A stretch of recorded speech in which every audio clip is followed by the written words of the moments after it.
my privilege and pleasure to bring into conversation Jamaicans doing great things, and we have a great treat for you tonight. We have Christena Williams, who is a poetess. Christena began writing at the tender age of 10. A decade later, here she is publishing her first collection of poetry. This book has earned her the prestigious awards given to youth in Jamaica, the Prime Minister's National Youth Award for Excellence in Arts and the Culture. Christena feels that she's destined and determined to share words with the hearts of all humanity. To do the interview is my colleague, Janice. Janice, take it away. Thanks, Chris. Hi, Christena. Hi, Janice. I'm Chris. I'm glad to hear from you. We are glad to hear from you, I should say. So tell us a little bit about your Jamaican roots. Well, my Jamaican roots is that I was born here, grew up here, still live here, never left the shore. Where in Jamaica? Well, I grew up in Cumberland. I'm still here. Cumberland is, it's located in a place called Portmore. That's more how people identify Portmore. So that's where I grew up. All right. So what parish is that? Well, the parish would be St. Catherine. That would be the parish. Okay. So, yeah. Well, we try to let, our audience is very diverse. We try to let them know. If they don't know that specific area, they'll at least know the parish. So, what was your childhood like? Oh, how would I describe it? Are you an only child, or do you have a family? No, I'm not an only child. I have 3 brothers, and I grew up in a single parent home. My dad left when I was 2 years of age. And so my mom had to struggle with the 4 kids that she has. I grew up like a tomboy, basically, to be honest. Because you said you have all she was those very brothers. and she was very overprotective. So I think they became like my friends in a sense. So I played football, and we didn't have like balls, no, like how people have ball. We had a line tree, so we had to use the line to play football, cricket. I enjoyed my childhood in all honesty. And I read a lot. I had a lot of books. So you can see where I got that passion of writing and so forth. I had a lot of books. So my childhood, to me, was, when I look back, I would say that it was great. I mean, I was born in poverty, but I don't use that as something as a negative thing. I see it as something positive because I learned a lot during during that time. And even the title of your book, Pearls Among Stones. And even it doesn't matter about your economic situation, but you're going to shine the diamond in the rough, right? That's an interpretation of the title. I can't even explain how the title came, but now looking back, I can see the connection why the title came to me that way. Mm-hmm. When did you realize you had that special gift? Well, I was always writing. But I think I came to the understanding probably at age 10. And my mom used to quarrel with me, saying that I would write up her walls and her curtains. So I was always writing. So I think that age I realized. Well, it would be by mistake. I would have the pen in my hands, and it would mark her walls, and then she'll quarrel and make a fuss. Yeah. I would write. But it's a part of being your childhood. Because children, I know when I spend time with small children, that's what they do.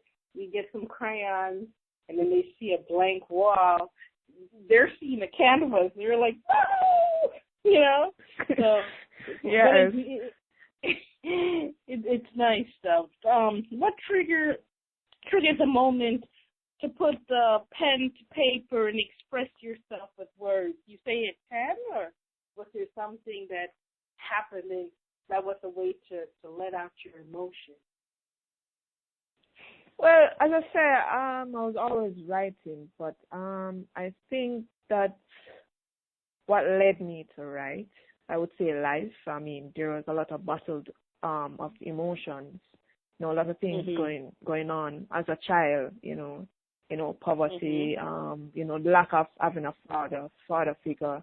I was very observant as a child.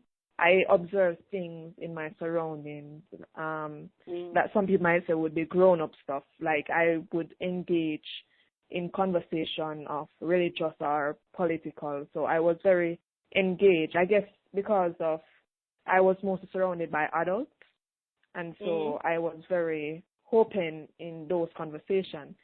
But I think that what led me would be that my mom bought World of Poetry, and I was really inspired by that book, as well as I started reading Maya Angelou's poetry, and I really felt a very deep connection. So I was like, I think this is my gift.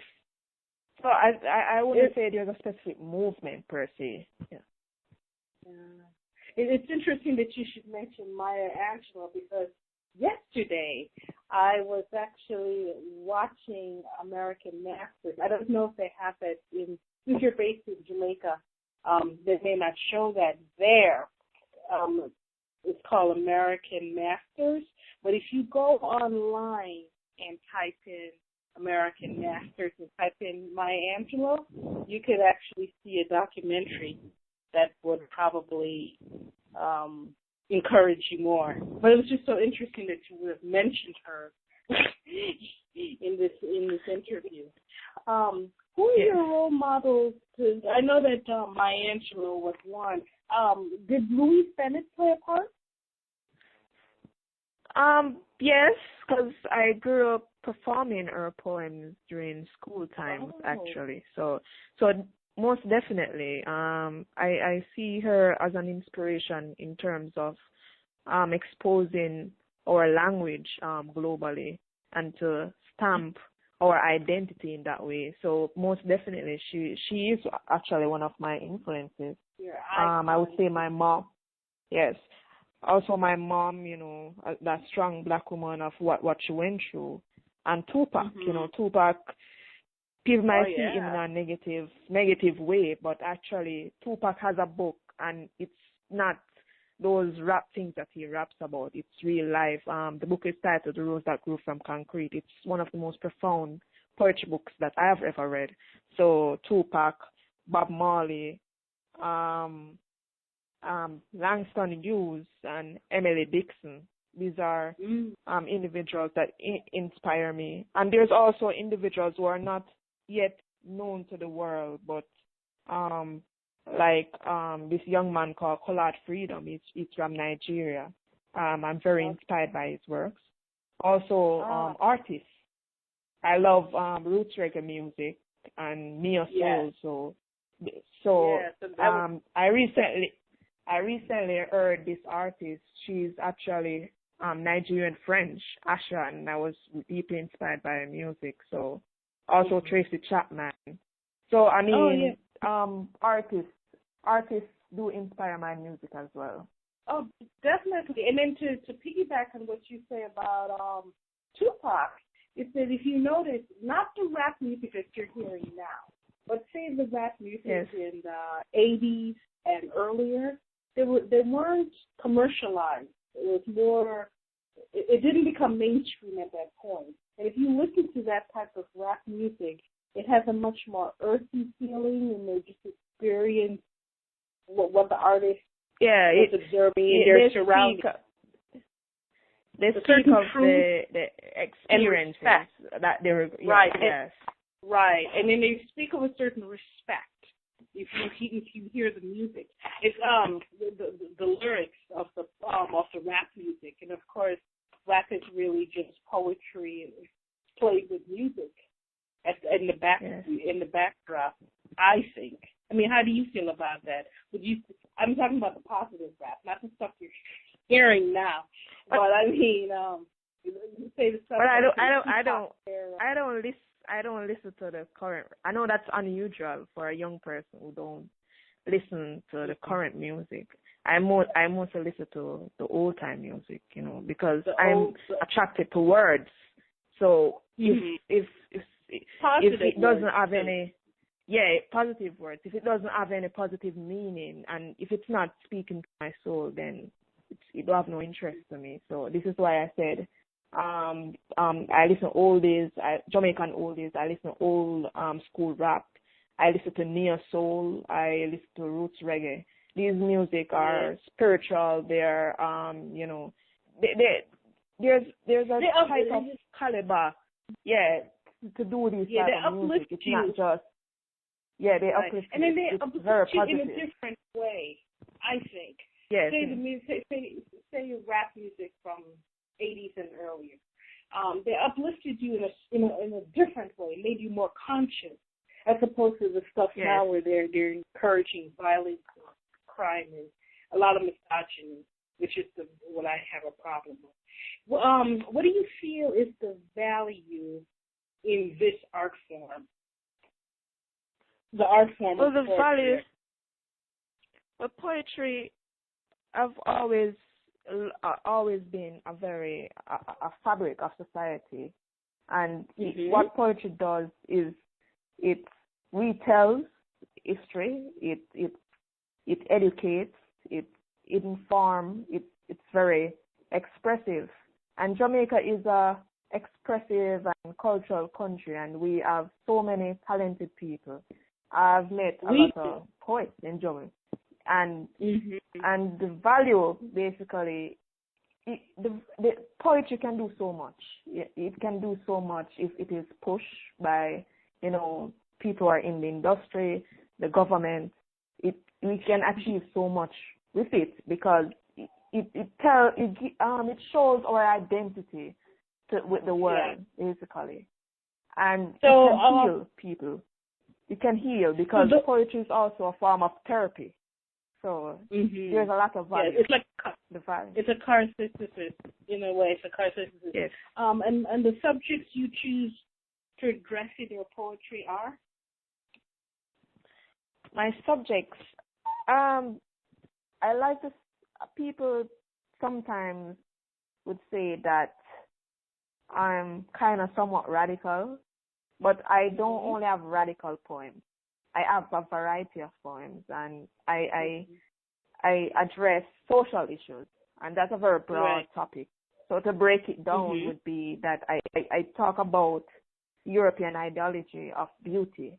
There's this ideology of how you're supposed to look, and so I address issues of beauty. I address issues of racism, black, our African roots. I address issues of crime, violence, rape, abuse, marital stuff. I address issues of life. There are so many issues. Anything can inspire my writing. I don't have a specific, So you will have anything. So you'll have a huge body of work. It's like a never-ending story because there's always topical issues that you could write about. Yeah, just out of curiosity, do they have poetry slams in Jamaica? We do have poetry events. We have poetry events, but I don't think it is as much as it is in countries like the UK or the US. It's very limited. It's not something that is celebrated. The art form is not looked upon in I don't know what to say, but it's just not celebrated in that way. But we do have events because I go to different events and I perform. There was a recent event at Red Bones Cafe. It's called Food for Thought, and so I go there and I perform. There's also events that are put on by university students. For example, UTEC or UE, they might have a poetry open mic, and I'll go there and I perform. So there are events, but not as much, to be honest, like other countries. I think there can be more. Are you a student at the university? Well, I left last year. I'm still waiting on my degree. I did a major in history and a minor in philosophy. I see. Yeah. Well, it's definitely, you have a lot to say, and certainly those history. There's a lot. Jamaican history is so rich. We have a lot to write about. So what? Yes, most definitely. What motivated you to do a book collection of your fine work? Well, I first got published in Gleaner, and Gleaner is a newspaper company in Jamaica, and they published 30 of my poems, and then I was inspired by that, and I started to enter competitions abroad, and I was, I won some competitions, was placed good in some. I went on to be in several books. Basically socialized with several people on Facebook and other social media, was inspired. I was open up to all type of works, and I met a gentleman named Brian Rickson. Well, I haven't met him in person. We just speak online, and I called him once, and I heard his voice, he heard mine. And I was continuously in his anthologies. That means he published a lot of books and he invites poets to be in it, and I got accepted, and basically we came to an agreement that he would publish my book because I had so much of my work, and people said they loved it, and they always asked me, when are you going to publish a book? And it was just the right time to publish. So that's how it came about. Well, we definitely want to let the public have a little taste of what you publish. So can you share a verse to give the folks a little tip? Well, so this poem, I had so many choices, but for some reason I chose survival. This poem was written at age 14. So I guess you can, get in my mind at the time at age 14. I was born in a city where there is no love, no unity. I was born in a country where disease and hunger bites as if a mosquito was sucking your blood. I was born in a world where my color means segregation. I was born in a land where hardship lies, where power means corruption, where killing means surviving. I was born in a home where one bed means 5 people, where one slice of bread means 5 bellies. I was born in a universe where surviving means giving up your life for the next generation to be free. That's survival for you. Wow. Oh, my goodness. Like how when they do when you go to a poetry slam, at least here in the U.S., and after a person says their poem, they don't clap, they do the snap. I don't know. Do they do that in Jamaica? Yes, they do that here. Yeah, they snap. Oh. They snap here. Okay. So I'm giving you a snap. So, Thank you very much. Very good. I'm giving you a bunch of little snaps. Okay. How do you include your cultural expression of Patois communicate your craft? Well, Patois is a very dynamic language, and when I set out to write, I don't necessarily say, well, I'm going to write Patois today, or I'm going to write English, like standard English, or I'm going to mix them or anything. Sometimes the poems come out that way. I have a poem out of many one people. It's actually written in Patois, and it's short. It was actually shortlisted in a competition in Ireland. It's titled in Ireland. Really? Yeah, I sent in, and there was many people who sent in, and for some reason they loved the poem. And that poem, it has a lot of patois, and it had to express in that way because the power that patois have, it's a very commanding language, and to me, when you use it, it says so much, and yes. to see that it even went to Ireland and people could have that emotion and communication with you. It shows you how powerful a language can be, or it can pass, it can, borders and so forth. So I see. I would say that. You would say? Continue. No, well, you I forgot. No, I forgot. You can. Yeah. So. Well, I was saying that there is there is a Jamaican connection to Ireland. I'm sure if you said you've done history, so you know that there is a Jamaican Irish connection. So that could have impacted why they were impressed with your work. So that's very. You're going to go very far, young lady. And that's the plan. So what we're saying to you is that congratulations on your National Youth Award. What does this recognition mean to you? Repeat the question. I was just saying, congratulations on your National Youth Award, and what does that recognition mean to you? When you got awarded that, how did it make you feel? Well, I was somewhat surprised because I was unknown. I wasn't known. The others in the category, they were well known. They were actors and they came on TV, and so I was somewhat surprised, and I was honored that they chose me actually. And I felt proud as the only, in the arts and culture, in the category, as the only literary person. And they were very impressed. The judges, we had to go through a panel of judges. They were very impressed with my work.